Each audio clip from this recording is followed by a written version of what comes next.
All right, she's a beaut. We just picked this 96 Formula SLS 500 up last night. It needs some love. Got a pretty sweet deal on it, but it's needing engine work, which is why we got such a good deal on it. The previous owner left it with the spark plugs out of it, and it filled up with water. Don't know what would possess him to do something like that, but you know, his loss, our gain. So this is going to be see how cheap we can get this thing up and running, and as a extra sled for around here or for the kids. So I'm gonna have to tear into this motor, see why she's locked right up. So as you can see, she doesn't turn. So I put some stuff down the cylinders last night, hoping that maybe it'll help free it up. But we're gonna start with pulling the airbox off, taking the carbs off, the rotary plate cover. Then I'll be able to actually get a look inside the crank, see if the bottom end filled up with water and the crank is seized up, or if it's just in the top end the rings are seized. I'm assuming that the crank is where there's issues. Never get lucky enough to just have the rings seized up. So yeah, that's what we're going to do. We're going to work on that, and we're going to do some other maintenance on it. Tank is needs to be drained. Who knows how old the gas is? It's brown, it stinks like varnish, so obviously it's been sitting around for a while. So we'll get that done and see you from there.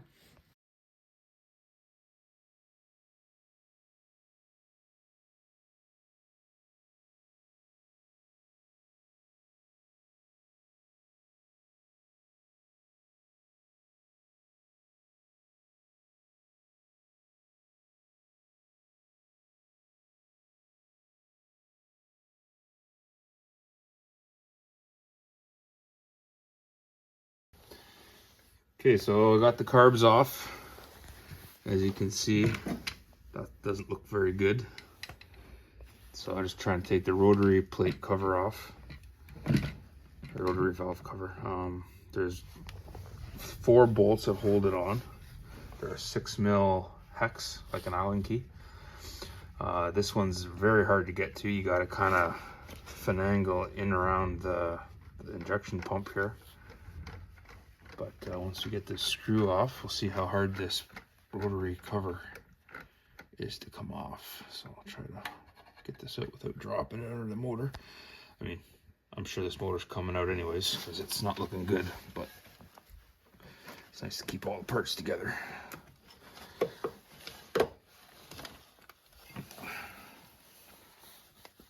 So as you can see, that's what I'm using. It's nice to have one that has a knuckle on it, just it gives you a bit more angles.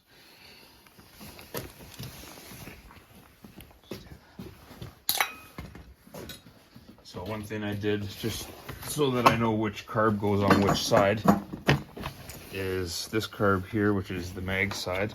I left the boot on, and then the other side, the PTO side, I left the boot on here, so that way I know which one it is. The other thing you can do is actually take a marker, or what's better, to scribe it with a punch, something sharp, or pick, and just write either a P or an M on the carburetor for mag or PTO, especially if you're going to be cleaning these, because you're going to be taking them right apart anyways, and which is what we're going to have to do to this, because obviously these are pretty dirty. So and the biggest reason is, especially with these rotary motors, is the main jets are different from side to side. So reed motors is not so big. Oh, yeah, look at the water coming out of there. That's not a good sign. And the rust. So I don't know, this motor's not looking good so far. But we got it for a good price, knowing that the motor was probably shot. If I can get this rotary plate off. So One thing, if you're new to working on rotary motors, these are timed. If you put this on RON, the motor will not run. So you have to get the mag cylinder to top dead center, and then you have to use a dial indicator and a rotary wheel for marking your timing, and then for putting the plate on. This is not working very good here. All right, we'll pause it and then come back. Okay, so to get the belt off on these older Ski-doos, I mean it's the same on most of them. This tool is in the toolkit. It goes in the secondary clutch at this hole right here. So these are your set screws for adjusting how much the sheave is open and closed. And then this is where you put the tool in, thread it in, and it opens the sheaves up so that you can get the belt on and off a lot easier.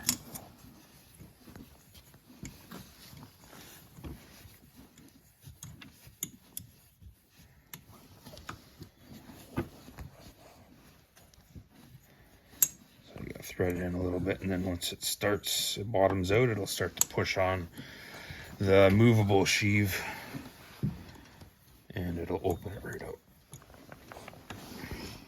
And there it goes. Now it's getting tight, so as you can see, the sheave is opening up and the belt is falling down inside the clutch. So that's what we want. So you don't have to go all the way, but you just want it to be down probably about a good 1/2 inch, 3/4 of an inch. And then you can just grab your belt. And just pull it around. And take it off.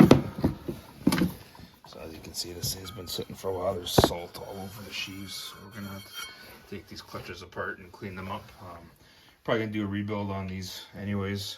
You know, the sled's 30 years old almost. So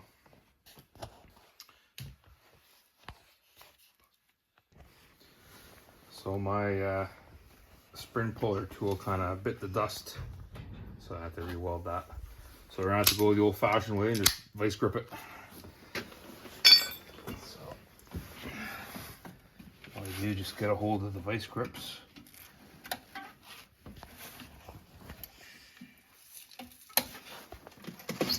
Just pull them off.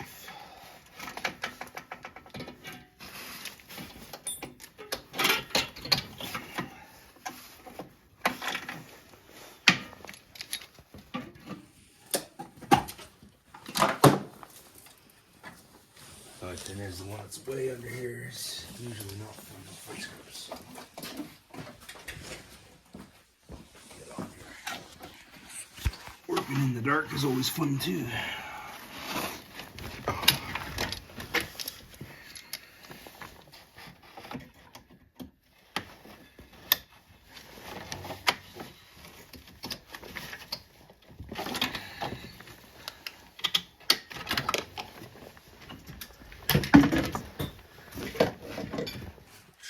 Sometimes there's one down here. It depends if they put it back on or not.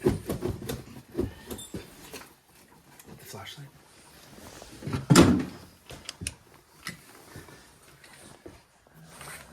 Nope, it's just sitting down there, so it fell off at some point and nobody ever put it back on. So.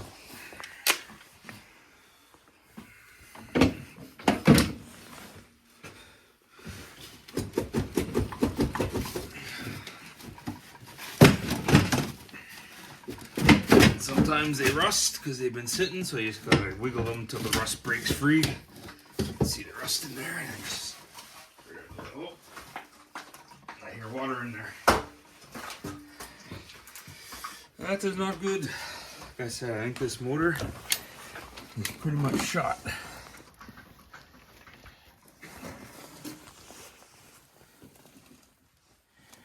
Yeah, that don't look good. So I'm gonna have to get this motor out and on the bench and start ripping it down.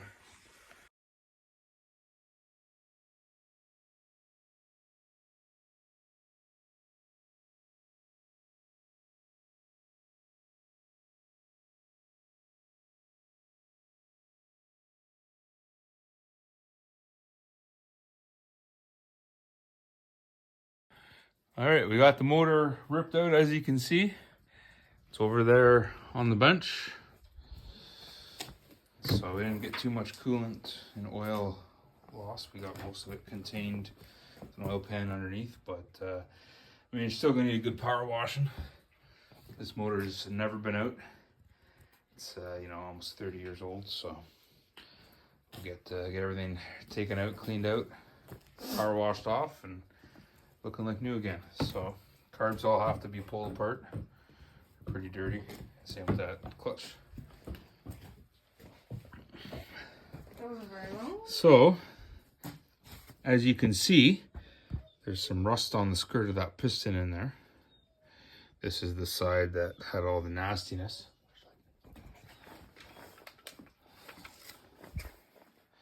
So you can see all that rust in there and sludge. So this side actually doesn't look too bad. So there's lots of injection oil in there.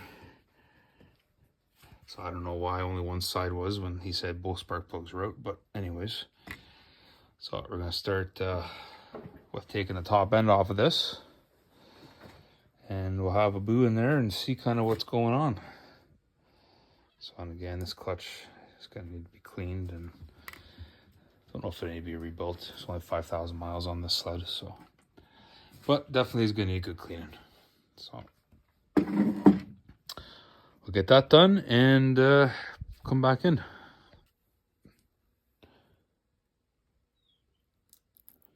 Not good. Oh, that water. The oil on the other side, but yeah, that water's not a good sign. Okay, so I'm trying to get these bolts out for the head cover. I've had 2 snaps so far. The rest of these all broke loose. These 2 ended up stripping, so they're a 5mm hex, which is like an Allen key. Ended up stripping them, so a little tip that I like to do if that happens is you get your torque set out. And because these have like a focus here, like a star on them here, so you go for a bit oversized. So I used a T40 for these 5mm hex, and I just pounded it in. You can kind of move it till you can kind of feel where it'll start, and then just tap this in with a hammer till it seats down. And then I got my automatic screwdriver out, and as you can see, it broke it loose. So just wiggle that out. So again, just gonna kind of find the spot where it needs to go. It feels about right there. And then just gonna tap it down. I like to tap it without it on the automatic screwdriver first, just to seat it in to get it where it needs to be. And then put the automatic screwdriver on, and hopefully cross your fingers and give her a few whacks and it'll break it loose. So I'm gonna put the camera down just because I need 2 hands here.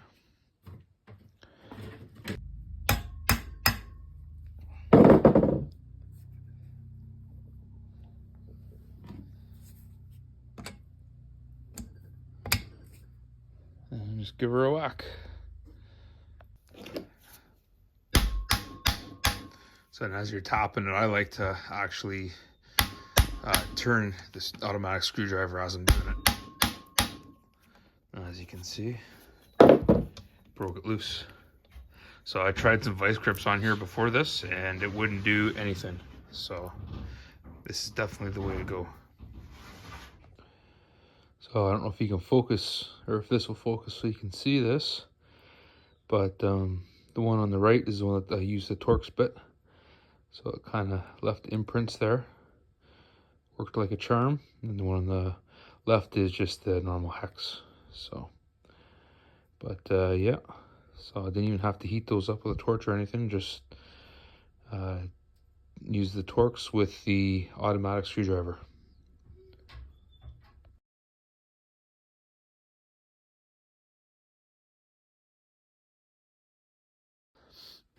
All right, head is off. Lots of water. So I'm gonna get this these cylinder bolts out. See if we can break this off. Like I said, it'd be nice if it was just more or less the piston and rings, but I'm sure the crank is toast too. So we'll keep on digging away. All right, so just taking a quick look at this, just getting a kind of a inventory as to some stuff that I need to order for this, kind of where we need to be cleaning. I'm gonna work on that tomorrow, get these carbs off, take them apart, see how they are. Again, it looks pretty gross. Still debating on whether I'm gonna put a hydraulic brake on this thing. I have the brake in the master cylinder, I have the caliper and the hose. The only thing I don't have is the inner chain case. So as you can see, this thing's all molded in here for this style brake. So I'd have to get the proper chain case. What I might actually do is see if I can find a complete chain case with a reverse kit. I mean, this is my son's sled, so he's 12. He doesn't really have the strength to be throwing it around. I'm sick of not having reverse on sleds. I haven't had a sled without reverse, other than the old T-Cat there, for many years. So I really don't want to be slugging it around either. I have bad back, so I'm thinking reverse is in this thing's future. Don't really need electric start. If you can't start a sled with a primer on the first pull, even the second pull, but I mean especially the first pull, you don't know how to start a sled. So I could see somebody over the years didn't put this hood in properly, so it's getting a bit of a bulge here. Not really a common thing on an S chassis. Very common on a ZX chassis. They had that little thing right there, kind of set down, and a lot of people didn't worry about, tucking those in when they put their hood on. Made a huge mess of them. So most ZX chassis that you see, especially now, they're like 20 years old. They have big bulges here in the hoods and stuff in the plastics. So just from people not putting them in. Right, Roscoe? Some people just are not very smart. So always like to make sure that my hood is sitting in the belly pan properly on these old style sleds. So one thing I'm gonna just check in the toolbox here. I'm not sure if I brought them with me down here. I think they might still be up in Canada, but I'm looking for my spec books for this old girl. So here's my 03 race manual. Oh, there they are. Winner, chicken dinner. In the words of Pete from Redneck's Dirty Hands. Another fellow Canadian boy there. So I got my spec books here. So I'm just going to go through 95 to 97. She's a 96, so I'm just going to get some specs for the engine and everything. And refresh myself a little bit. Haven't worked on a rotary in quite a few years.